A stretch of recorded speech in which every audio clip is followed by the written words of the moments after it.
அன்பு நேயர்களே, எல்லோருக்கும் என்னுடைய நமஸ்காரங்களை தெரிவித்துக் கொள்கின்றேன். இப்போது நான் போடுகின்ற பதிவு ஒரு அற்புதமான மகா மனிதரை பற்றி. அவருக்கு தோப்பு சுவாமி அப்படின்ட்டு பேர். அப்படி தான் எனக்கு பழக்கம். அவர் திண்டுக்கல் பித்தளைப்பட்டி அப்படின்ட்டு ஒரு ஊர் இருக்குது. அந்த ஊரில் அவரை தெரியாதவங்களே இருக்க முடியாது. இன்றைக்கி அந்த தோப்பு இருக்குது. இன்றைக்கி அந்த தோப்பில் அவருடைய பிருந்தாவனம் இருக்குது. அவருடைய அதிஷ்டானம் என்று சொல்லப்படுகின்ற திருவரசு இருக்குது. அங்கே அவருடைய குமாரர் தோப்பு விளாஞ்சோலை பிள்ளை சுவாமி, அவர் அங்கே எல்லா விதமான பாகவத கைங்கரியங்களையும் செய்து வருகின்றார். வருஷத்துக்கு ஒரு முறை தை மாதம் ஹஸ்த நட்சத்திரத்தை ஒட்டி ஒரு அற்புதமான விழா நடத்துகின்றார். அந்த தோப்பு சுவாமிக்கு அடியனுக்கு எப்படி தொடர்பு ஏற்பட்டது, அது ஒரு மிகப்பெரிய பேர் என்று தான் சொல்லணும். ஏன்னா நான் 1996 ஆலய தரிசனம் அப்படின்ட்டு ஒரு மாத இதழ் நடத்திக்கிட்டு இருந்தேன். அது எல்லாருக்கும் போகும். அப்போ திடீர்னுட்டு பார்த்திங்கன்னா அவர்கிட்ட இருந்து தன்னுடைய நிகழ்ச்சிகளை பற்றிய சில தகவல்களை எல்லாம் ஒரு கார்டில் எழுதி அனுப்புவார். அந்த எழுத்து ரொம்ப வித்தியாசமாக இருக்கும். இன்றைக்கி நினச்சாலும் கூட ஒன்று ஏறிக்கிட்டு இருக்கும். அந்த எழுத்து நல்லாவே தெரியும். ஒரு கிராமத்தில் இருக்கிறவங்க, மிக அதிகமான எழுத்தறிவு இல்லாதவங்க, ஆனால் ஒரு பெரிய ஞானி. நான் சொல்கிறது சாதாரணமாக ஸ்கூலில் போய் படிக்கக்கூடிய அறிவு, அதை பற்றி சொல்கிறேன். சில பேர் ஹேண்ட் ரைட்டிங் ரொம்ப நல்லா இருக்கும் இல்லையா, அந்த மாதிரி எல்லாம் இருக்காது. ஆனால் ரொம்ப விஷயம் பார்த்திங்கன்னா அவ்வளவு கனமாக, அவ்வளவு அற்புதமாக இருக்கும். தான் எங்கெங்கெல்லாம் பேசணும், தான் எங்கெல்லாம் உபன்யாசம் பண்ணார் அப்படிங்கிறதெல்லாம் அந்த சின்ன ஒரு கார்டில் எழுதி வைப்பார். நீங்கள் பார்த்தீங்கன்னா ரொம்ப வேடிக்கையாக இருக்கும். ஒரு அட்ரஸுக்கு மட்டும்தான் இடம் விட்டுருப்பார், பாக்கி எல்லா இடத்துலையும் அவர் எழுதியிருப்பார். அதை எடுத்து நான் தவறாமல் பிரசுரம் பண்ணுவேன். திண்டுக்கல் சுவாமி இங்கெல்லாம் பண்ணார் அப்படின்னுட்டு நான் சொல்லியிருக்கிறேன் பாருங்கள். 1998 நான் அந்த இதழ்களெல்லாம் எடுத்து பார்த்தேன். ஜூலையில் பார்த்திங்கன்னா வைகாசி மாதம் ஆழ்வார் திருநகரியில் பேசியிருக்கிறார், திண்டுக்கல்லில் பேசியிருக்கிறார், ஸ்ரீபெரும்புதூரில் பேசியிருக்கிறார், ஸ்ரீரங்கத்தில் பேசியிருக்கிறார், சேலத்தில் பேசியிருக்கிறார், அம்மாப்பேட்டையில் பேசியிருக்கிறார். அங்கெல்லாம் என்ன தலைப்பு பற்றி பேசணுங்கிறதையும் எழுதுவார். பெரும்பாலும் திருமந்திரம், நவவித சம்பந்தம், ஆச்சாரிய ஹிருதயம், அதெல்லாம் பேசியிருக்கிறார். இதெல்லாம் நான் எடுத்து பதிவு பண்ணியிருக்கிறேன். அவருக்கு அது ரொம்ப சந்தோஷம். அப்படி இருக்கின்ற பொழுது அவரை சந்திக்கக்கூடிய வாய்ப்பு எனக்கு 1998 97ன்னு நினைக்கிறேன். 28/9/97 நல்ல தேதி கூட ஞாபகம் வச்சுருக்கிறேன். அப்போ சென்னையில் ஒரு மகாநாடு நடந்தது. அந்த சென்னை மகாநாட்டில் அடியனையும் அழைத்திருந்தார்கள். நான் ஆலய தரிசனம் நடத்துகிறதால எனக்கு 10 பேருக்கு அறிமுகம் கிடைக்கணும் அப்படிங்கிறதுக்காக அந்த பக்தவச்சலம் அப்படிங்கிறவர், அவர் தான் அப்போது சென்னை மகா சங்கம் 2 மாநாடாக நடந்தது. இந்த பிரசவாக்கத்தில் ஏதோ ஒரு நாயுடு கல்யாண மண்டபம் என்று நினைக்கிறேன், கெங்குசாமி நாயுடு கல்யாண மண்டபம் ஏதோ ஒரு இடத்துல, எனக்கு சரியான ஞாபகம் இல்லை. அங்கே நான் முதல் நாளே போயிட்டேன். அன்று பல அறிஞர்களெல்லாம் சிறப்புரை ஆற்றினார்கள். ஸ்ரீ வைஷ்ணவிஸ்ட் அங்கே வந்திருந்தார், வேலுகுடி கிருஷ்ணன் வந்திருந்தார், வெங்கடகிருஷ்ணன் வந்திருந்தார், பெரிய எதிராஜ ராமானுஜதாசர் நிறைய புக்கு எழுதினவர், பெரிய ஸ்காலர், அவர் வந்திருந்தார். பலரும் வந்திருந்தாங்க. பார்த்த சாரதியன்ட்டு ஒருத்தவர் பின்னாடி ஒரு இதழ் நடத்தினார், பேராசிரியராக இருந்து, அவர் வந்திருந்தார். இப்படி ரொம்ப பேர் வந்திருந்தாங்க. பெரிய கல்யாண மண்டபம், 3 நாளும் சாப்பாடு எல்லாம் நடந்தது. எனக்கு இரவு தங்குவதற்கு ஒரு அறையை கொடுத்துருந்தாங்க. அந்த அறையில் ஸ்ரீ வைஷ்ணவிஸ்டியும் தங்கினார், நம்முடைய சுவாமி தங்கினார். எனக்கு அவர் யாருன்ட்டே தெரியாது. கருப்பான ஒரு உருவம், இடையில ஒரு வேட்டி, ஒரு துண்டு ஒன்று போட்டிருந்தார், திருமண் காப்பு பளிச்சுன்னு போட்டிருந்தார். அந்த கைகளெல்லாம் பார்த்தோம்னா நல்லா மண்வெட்டி பிடித்த கரங்கள்னு சொல்கிறோம் இல்லையா, இப்போ காய்ப்பு காய்ச்சி இருந்தது. அந்த விரலெல்லாம் பார்த்திங்கன்னா தடுமனாக இருந்தது, நரம்புகளெல்லாம் ஓடி இருந்தது. ரொம்ப தாட்டி கிடையாது, ரொம்ப ஒல்லியாக தான் இருந்தார். அவர் உட்காந்தார். எனக்கு யாரும் தெரியல, யாரோ ஒரு பாகவதரை நினச்சி நமஸ்காரம் பண்ணேன். உடனே அவர் நீங்கள் என்ன பண்ணுறீங்கன்னு கேட்டால் நான் எல்லாத்தையும் சொன்னால் ஆலய தரிசனம் பண்ண உடனே சந்தோஷம் அவருக்கு. அப்போது ஆரம்பித்தார் பாருங்கள், எனக்கா தூக்கமாக வருது. ராத்திரி ஒரு 10 மணிக்கு திருமந்திரார்த்தத்தை பற்றி விளக்க ஆரம்பித்தாருங்க. அகாரம் உக்காரம் மகாரம் இதை 3 பற்றியும் சொன்னார். அகார தத்துவம், புகார தத்துவம், மகார தத்துவம், அதில் 6ஆம் வேற்றுமை ஏறியது, அது கைங்கரிய என்ன நிறையா சொன்னார். எனக்கு ரொம்ப ஆச்சரியமாக இருந்தது. எதுலேயும் ஒரு துண்டு ரெஃபரன்ஸ் கிடையாது. அவர் பாட்டுக்கு ஆற்றொழுக்காக பேசுகிறார், கிராமத்து பாணியில் பேசுகிறார். ரொம்ப எளிமையான சொற்கள், பெரிய மணிப்பிரவாளமெல்லாம் கிடையாது. ஒரு ஸ்கூல் பையனை உட்கார வச்சு சொன்னால் எப்படி இருக்குமோ அப்படி எனக்கா கொட்டாவி வருது. எனக்கு அப்போ இருக்கக்கூடிய அவருடைய பெருமை எனக்கு அந்த அளவுக்கு தெரியாது. என்னடா இவர் தூக்கத்தை கெடுக்கிறாரு அப்படின்னு நினைக்கிறேன். இருந்தாலும் தட்டி எழுப்பி இதை கேளுங்கோன்னு சொல்லி திருப்பி சொல்கிறார். மணியை பார்த்தேன், 12 ஆச்சு, 1 ஆச்சு, 1:30 ஆச்சு. அவரும் தூங்குற மாதிரி இல்லை, என்னையும் தூங்க விடுற மாதிரி இல்லை. சரி, ஒரு அளவு திருமந்திரார்த்தம் முடிஞ்சது. மும்முட்சுகள் அறிய வேண்டிய மந்திரங்கள் 3ன்னு சொல்கிறோம் இல்லையா, திருமந்திரம். இன்னும் துவயம் சரம சுலோகம் இருக்குது. இதை சொல்ல ஆரம்பித்தா அடுத்த நாள் எத்தனை நாள் ஆகும்னுட்டு தெரியாது. இருந்தாலும் அவர் அந்த சந்தர்ப்பத்தை விட விரும்பலை. உடனே ஒரு சின்ன புக்கு ஒன்று எடுத்தாருங்க. அந்த சின்ன புக்கு ஆச்சாரிய ஹிருதயம். ஆச்சாரிய ஹிருதயத்தில் பார்த்திங்கன்னா விளக்கம் இருக்காது, வெறும் மூலம் மட்டும். நான் நினைக்கிறேன் அது நம்முடைய ஸ்ரீ வைஷ்ணவ சுதர்சனத்தில் போட்ட மூல கிரந்தம், மூல பாடம்னு நினைக்கிறேன். அட்டையெல்லாம் கிழிஞ்சு இருந்தது, ஒன்று வச்சுருந்தார். உடனே இதை எடுத்து என் கையில் கொடுத்தார். என் கையில் கொடுத்து அவர் கேட்டார், பாருங்கள், இந்த ஆச்சாரிய சூர்ணிகையில் எந்த சூத்திரம் வேணாலும் என்னை கேளு, நான் சொல்கிறேன் என்னார். எந்த சூர்ணிகை வேணாலும் கேளு, நான் சொல்கிறேன் அப்படின்னு சொன்னார். நான் சொன்னால் சாம்பிளுக்கு ஒரு 2-3 கேட்டு பார்த்தேன். ஒரு அக்ஷரம் பெசகலை, கண்ட பாடமாக கடன்னு அடித்தார். அப்புறம் அவர் ஒரு கேள்வி கேட்டார் பாருங்கள். அதாவது இந்த ஆச்சாரிய ஹிருதயம் கண்ட பாடம் மட்டும் கிடையாது, கடைசியிலேருந்து வரைக்கும் தலைக்கீழையாக நான் சொல்வேன்னார். எப்பேற்பட்ட மகான், எவ்வளவு உயர்ந்த ஞானம்! நான் ஆச்சரியப்பட்டேன். அப்புறம் அவரை விசாரித்த போது சொன்னேன், எனக்கு பொழப்புங்கிறது விவசாயம்தான். அங்கே எனக்கு தென்னை மரம் இருக்குது, வாழை மரம் இருக்குது, அதெல்லாம் தோப்பு வச்சு நான் பயிரிட்டுருக்கிறேன். அதுதான் பண்ணிகிட்ருவேன். அப்போ தான் நினச்சேன், அவர் 2 உழவை பண்ணுறார். மனதையும் உழுகின்றார், நிலத்தையும் உழுகின்றார். நிலமும் பண்பட எல்லா விஷயமும் செய்கின்றார், மனம் பண்பட எல்லா விஷயமும் செய்க. பகவானுக்கே கிருஷ்ணன்னு தான் அர்த்தம். கிருஷ்ணன் என்றாலே உழவன் என்று தான் அர்த்தம். பக்தியேர் உழவன். வைகுண்டேது பரேலோகே ஸ்ரீயாசார்த்தம் ஜெகத்பதிகி ஆஸ்தே அசிந்தியாத்மா பக்தர் பாகவதை சகான்னுட்டு ஒரு ஸ்லோகம் இருக்குது. ரொம்ப எளிமையான ஸ்லோகம்தான்.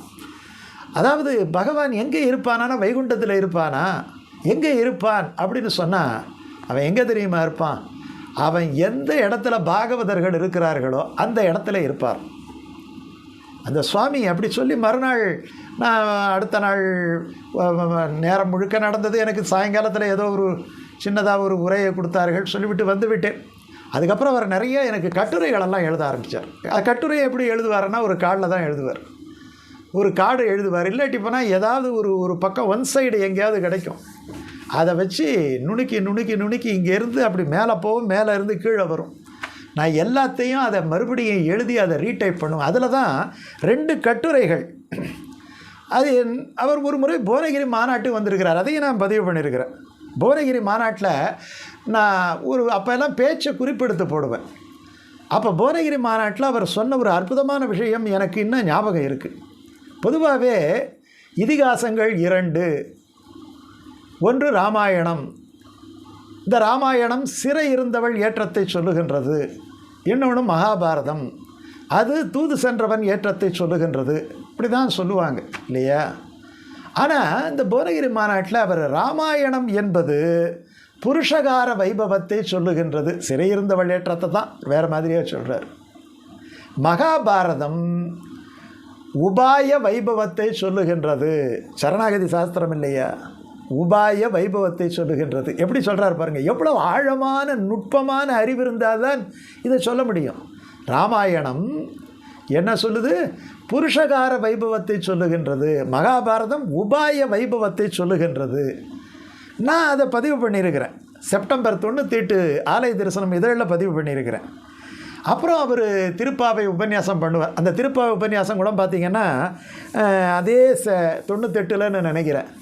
திண்டுக்கல்லில் சீனிவாச பெருமாள் கோயிலில் ஒரு 10 நாள், அப்புறம் 10 நாள் போட்டோடனே மீதி இருக்கிற 20 நாள் இப்போ இருக்கிறார் இல்லையா அவருடைய திருக்குமாரர் விளாஞ்சோல பிள்ளை, அவர் 20 நாள் பண்ணியிருக்கிறார். மீதி இருக்கிற நாளில் திண்டுக்கல்லை விட்டுட்டு திருவரங்கத்தில் 2 நாள் பண்ணியிருக்கிறார். அப்புறம் வந்து வேறு இடங்கள்ல எல்லாம் பண்ணியிருக்கிறார். அதாவது தாடி கொம்புங்கிற இடத்துல பண்ணியிருக்கிறார். வேறு ஏதோ பல ஊர்களில் போய் பண்ணியிருக்கிறார் அவர். அந்த இடத்த விட்டு அங்கங்கே திருப்பாவை 2 நாள் 3 நாள் 4 நாள்னுட்டு பண்ணியிருக்கிறார். அவர் கட்டுரைகள் எழுதி நான் வெளியிட்டிருக்கிறேன். ஜூலை மாதம் 99 அர்ச்சாவதாரத்தை பற்றி ரொம்ப அற்புதமான ஒரு கட்டுரை எழுதியிருக்கிறார். அவர் தோப்புசாமி எழுதின கட்டுரையே நான் உங்களுக்கு காமிக்கிறேன் பாருங்கள். அர்ச்சாவதாரத்தின் பெருமை அப்படின்ட்டு ஒரு அற்புதமான கட்டுரை. அதில் அவர் எழுதிக்கிட்டே வரார். சிந்திக்க நெஞ்சில்லை வாயில்லை நாமம் செப்ப வந்திக்க மனமில்லை வந்திருபோது பந்தி தடம் புடைசூழ் அரங்கா ததிபாண்டன் முன்னை சந்தித்த போது முற்றி பெற்றதென்ன அப்படின்னு தொடங்கி அந்த ததிபாண்டன் கதை எழுதிக்கிட்டே வர்றார். தயிர்பானைக்கு மோட்சம் அளிக்க வேண்டிய அவசியம் என்ன? அது அசேதனம். அசேதனத்துக்கு எதுக்கு மோட்சம் தரணும்? அப்படி வருது இல்லையா? இந்த இடத்துல தான் ரொம்ப நுட்பமாக விளக்குறார். அரிசமய திவாகரம் அப்படிங்கிற ஒரு பத்திரிகை ஆசிரியர் ஒரு முக்கியமான விஷயத்தை சொல்கிறார். சேதன அசேதனங்களை சொல்கிறோம் இல்லையா, அசேதனம்னா உயிரற்றது என்று சொல்கிறோம், அப்படி கிடையாது என்கிறார். மரம் செடி புல் பூண்டு அத்தனையும் உயிருள்ள பொருளே, பெயர் உள்ள பொருட்களுக்கெல்லாம் உயிர் உண்டு. யார்? அரிசமய திவாகரம் ஆசிரியர் சொல்கிறது. பாவம் செய்கின்ற அளவில் கல்லாகவோ மண்ணாகவோ புல்லாகவோ புண்டாகவோ பிறவி எடுக்கிறோம். மிக குறைந்த பாவம் செய்த ஜீவன் மனிதனாக பிறக்கிறான் பகுத்தறிவுடன். பிறந்த அந்த ஜீவன் நல்லொழுக்கத்துடன் வாழ்ந்து செய்த பாவமெல்லாம் கழிந்த பிறகு கிருஷ்ண பக்தி உண்டாகிறது. இதற்கு வேத பிரமாணமும் உண்டு என்னட்டு காமிக்கிறார். அவர் நல்ல புலமை மிகுந்தவர். ஜென்மாந்திர சகஸ்டேஷு தபோஜான கிருஷ்ண பக்தி பிரஜாயதே அப்படின்ட்டு அழகாக ஸ்லோகம் எடுக்கிறார். அந்த விஷ்ணு பக்தி பிறந்த பிறகு விண்ணுராளிலும் சீரியராக திகழ்ந்து எம்பெருமானுக்கு அன்னமாய் திகழ்கிறார்கள். எம்பெருமானுக்கு போக்கியமாய் அகமன்ன அகமன்ன அகமன்னாத என்று சொல்கிறோம் இல்லையா, அப்படி சொல்லிட்டு நம்ம எல்லாம் ஒன்றுமே லாபம் இல்லாதவர்கள். நம்ம அந்த காலத்தில் பிறந்திருந்தோம்னா வியூகத்தில் பிறந்திருந்தால் தேவர்கள் மகரிஷிகள் போல பார்க்கடலில் போய் நம்ம குறைகளை எல்லாம் சொல்லலாம். ராமாவதாரத்தில் பிறந்திருந்தால் புற்பா முதலா புல்லெரும்பாதி ஒன்றின்றிய நற்பால் அயோத்தியில் உள்ள சராசரம் முற்றவும் நற்பாலுக்குள் வைத்தவன்னுட்டு அவன் எல்லாருக்கும் கதிமோட்சம் தந்தான். அதே மாதிரி ஆழ்வாராக அவதரித்த போது அவதரித்திருந்தாலும் வண்டுகளை தூதுவிட்டார். பறவைகளும் வண்டுகளும் கூட பயன் பெற்றது. அப்புறம் ஆச்சாரியனாக அவதாரம் செய்த போது மண்மிசை யோனிகள் தோறும் பிறந்து மாயவனே கண்ணுற நிற்கணும் காணகில்லா உலகோர்களெல்லாம் நன்னரு ஞாலம் தலைக்கெய்தி இந்த எம்பெருமானுக்கு வசப்பட்டார்கள். ஆனால் அப்படி இல்லாத நம்மை போன்றவர்களுக்குத்தான் பின்னானார் வணங்கும் ஜோதியாக அச்சாவதாரம் திகழ்கிறது. எனவே நமக்கு நிலை நின்ற ஆத்ம உஜ்ஜீவனத்துக்கு அச்சாவதாரமே துணை அப்படின்ட்டு ஒரு கட்டுரை, ரொம்ப நுணுகி எழுதுகிற கட்டுரை. அந்த கட்டுரையை நான் வெளியிட்டிருக்கிறேன். சரி, நிறைவாக ஒரு விஷயம். அவர் நிறைவாக ஒரு உண்மை சம்பவத்தை எனக்கு எழுதியிருந்தார். அதுக்கப்புறம் சுவாமியே ஒரு 2 ஆண்டுகளிலே அவர் பரமபதித்து விட்டார் என்று நினைக்கிறேன். அது எனக்கு எந்த இதழ் அப்படி என்று சொன்னால் 97 என்ன நினைக்கிறேன், 97 ஆகஸ்ட் 99 இதழில் நான் இதை பதிவு பண்ணியிருக்கிறேன். அந்த 99ஆம் ஆண்டு நடந்த ஒரு நிகழ்ச்சி தான் அது. அவருடைய நிகழ்ச்சிகளை எல்லாம் சொல்லுகின்ற பொழுது அந்த நிகழ்ச்சி அவர் எழுதியிருக்கிறது எனக்கு கண்ணிலே நீரை வரவழைத்தது. அவர் தேதியோடு எழுதுகிறார், ஒரு டைரி குறிப்பாட்டம் எழுதுகிறார். 6/7/99 இந்த உண்மை சம்பவம் நடந்தது. 6/7/99 அன்று தோப்புசுவாமி ஒரு கோஷ்டியாக செட்டிநாட்டிலிருந்து திருக்கோட்டியூர் சேவிக்க போனோம். செட்டிநாட்டிலேருந்து திருக்கோட்டியூர். அதில் ஒரு செட்டியார், அவர் சமாஸ்ட்ரயணமானவர். ஆனாலும் அவர் திருமண் அணிவதில்லை, சந்தன போட்டு மட்டுமே அணிவார். சமாஸ்ட்ரயணம் ஆனவர் செட்டியார், திருமண் அணிகிறது கிடையாது, சந்தன போட்டு மட்டுமே அணிவார். அவர் இந்த செட்டியாரும் இவங்க கூட வர்றார். இவங்க எல்லாம் திருக்கோட்டியூர் சேவித்து விட்டு திருமோகூர் காளமேக பெருமாளையும் சேவித்து விட்டு மதுரை வந்து திருமாலிருஞ்சோலை அழகரை சேவித்து அப்புறம் தேனி என்கிற ஊருக்கு வந்து ஒரு பாகவதருடைய வீட்டிலே தங்குகிறார்கள். அந்த பாகவதர் வீட்டிலே அடுத்த நாள்னா 7/7/1999 அன்று மாலை தோப்பு சுவாமியினுடைய ஒரு உபன்யாசம் ஏற்பாடு செய்திருந்தார்கள். தேனியில் ஒரு பாகவதர் வீட்டில் அந்த செட்டியாரும் வந்திருந்தார், கோஷ்டியாரெல்லாம் இருக்கிறார்கள். ஒரு 7 மணிக்கு தோப்பு சுவாமி ஆரம்பிக்கிறார். தலைப்பு என்ன தெரியுமா? தலைப்பு கடற்கரை வார்த்தையும் தேர்தட்டு வார்த்தையும், அதாவது ராம கிருஷ்ண சரம சுலோகங்கள். இதுதான் தலைப்பு. சுவாமி எப்படி பேசுவார் தெரியுமா? எந்த குறிப்பும் இருக்காது, மடை திறந்த வெள்ளம் போல பேசுவார். அப்போ அவர் எழுதுகிறாரு, நான் பேசிக்கிட்டு இருக்கிறேன், எல்லா பாகவதர்களும் உட்கார்ந்துருக்கிறாங்க. எதிர்க்க அந்த சமாஸ்திரயணமாகி சாதாரணமாக திருமண் அணியாத அந்த சந்தன போட்டு வச்சிருக்கிற அந்த செட்டியார் ஒரு நாற்காலியிலே அமர்ந்திருக்கிறார். ஒரு குறிப்பு சொல்கிறார் பாருங்க, என்னைக்குமே சந்தன போட்டு அணிகின்ற அந்த செட்டியார் அன்றைக்கு திருமணம் அணிந்து கொண்டு உட்கார்ந்திருந்தார். என்னுடைய உபன்யாசத்தை சரமசுலோகத்தை உன்னிப்பாக கேட்டார், மிக உன்னிப்பாக கேட்டார். கண் பார்வை முழுக்க என்னிடத்திலே இருந்தது. 2 மணி நேரம் உபன்யாசம் செய்தேன். 9 மணிக்கு உபன்யாசம் முடிந்தது. மிகச்சரியாக 9 மணிக்கு உபன்யாசத்தை முடித்து விட்டேன். அவர் அப்படியே அமர்ந்திருந்தார். திடீரென்று அவரிடத்திலே போய் அவரை அப்படி லேசாக தட்டி எழுப்பிய போது அப்படியே சாய்ந்து விட்டார். ஆம், என்றைக்குமே திருமண் அணியாத அந்த சமாஸ்திரயணம் அந்த செட்டியார் திவிதேசங்களை எல்லாம் சேவித்து விட்டு கடைசியிலே எதை சொன்னால் ஒரு ஆன்மா உஜ்ஜீவனம் பெறுமோ அந்த சரமசுலோகத்தை கேட்டுக்கொண்டே திருமண் தரித்த அந்த திருநெற்றியோடு அப்படியே பரமபதத்துக்கு எழுந்தருளினார் என்பது ஆச்சரியத்திலும் ஆச்சரியம். அது தேனியிலே நடைபெற்றது. என்னைக்கு நடைபெற்றது? அது 7/7/99 அன்று நடைபெற்றது. அது சொல்கிறார் பாருங்கள், என்னே அவனருள், அவனுடைய நிர்ஹேதுக கிருபைங்கிறார். அது உபாயமாக அவர் வச்சுக்கல. அன்றைக்கி திருமண் வைக்கணும், தான் என்னையோட முடிய போது தன்னுடைய ஆயுள் என்று அவர் நினைக்கவில்லை. என்னமோ இறைவனுடைய தூண்டுதல், அவனுடைய திருவருட்கருடைய தூண்டுதனாலே எப்பொழுதும் சந்தனப்பட்டு வைக்கிறவர் அன்றைக்கி திருமண் காப்பு வச்சிருக்கிறார். அன்னைக்கு பார்த்தா அந்த தலைப்பு சரமசுலோகமாக இருக்குது, வேறு திருமந்திரமாக இல்லை, வேறு ஏதோ திவ்யதேச வைபவமாக இல்லை, சரமசுலோகமாக இருக்குது. எது நிறைவோ அந்த நிறைவு விஷயமாகவே இருக்கின்றது. அதைத்தான் சுவாமி சொல்கிறார், நிர்கேத கிருபைக்கு இதை விட சாட்சி ஏது என்று எழுதுகிறார். அதை நான் அப்படியே அந்த இதழில் பதிவு பண்ணியிருக்கிறேன். அதுக்கப்புறம் அவர் நிறைய எனக்கு எழுதுகிறார். திடீர்னு அவருடைய எழுத்து நின்று விட்டது. பிறகுதான் கேள்விப்பட்டேன் அவர் திருநாடு அலங்கரித்து விட்டார் என்று. ஒரு எளிமையான மனிதர், அந்த பக்கத்திலே தேனியாக இருக்கட்டும், அந்த ராஜபாளையமாக இருக்கட்டும், தென்காசி திருக்குற்றாலம், அப்புறம் சங்கரன் கோயில், இந்த சைடெல்லாம் இருக்கட்டும், ஸ்ரீலிபுத்தூர், இந்த பகுதியில் இருக்கக்கூடிய அத்தனை பேரையும், கோயில்பட்டி, இது ரொம்ப முக்கியமான ஊர். அங்கே வாழைக்கொம்புன்னுட்டு பொள்ளாச்சிக்கு பக்கத்தில், அங்கே எல்லாம் அவர் கோவை, இங்கே எல்லாம் அவர் தேடி தேடி தேடி சென்று நடந்த கால்கள் நொந்தவோ என்று சொல்கிற மாதிரி அந்த எளிய மக்களை எல்லாம் கூட்டி அவர்களையெல்லாம் சமாஸ்திரயணம் செய்ய வைத்து அவருக்கு ஆத்ம உஜ்ஜீவனம் செய்து தனக்கு உஜ்ஜீவனமாக உள்ள அந்த விஷயங்களை எல்லாரும் உஜ்ஜீவிக்க வேண்டும் என்பதற்காக சொன்ன ஒரு உத்தம மகா புருஷன். ரொம்ப எளிமையான மனிதர், ரொம்ப ரொம்ப எளிமையான மனிதர். அவரை தொட்டு பேசலாம், பக்கத்தில் உட்கார்ந்திருப்பார், தோளிலே கை போட்டு அணைப்பார்.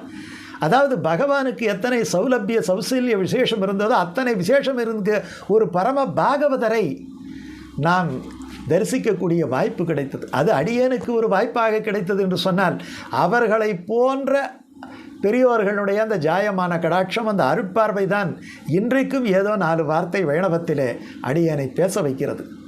அவர் பிறந்த அந்த அவதரித்த அந்த அஸ்ன நட்சத்திரம், அதை ஒட்டி இந்த பதிவு, அவருடைய திருப்பேர்த்தியும் அவருடைய திருமகனாரும் அடியனிடத்தில் ரொம்ப பிரியமாக இருப்பார்கள். அவர்களுடைய கோரிக்கை கிணங்க இந்த பதிவு இது எல்லாருக்கும் பயன்படும். அவருடைய பெருமைக்கு ஏதோ என்னாலே முடிந்த ஒரு சின்ன ஒரு விஷயம் என்று சொல்லி அவருடைய பெருமை பல்லாண்டு வாழ வேண்டும் என்று கேட்டுக்கொண்டு நான் நிறைவு செய்கின்றேன். நன்றி, வணக்கம்.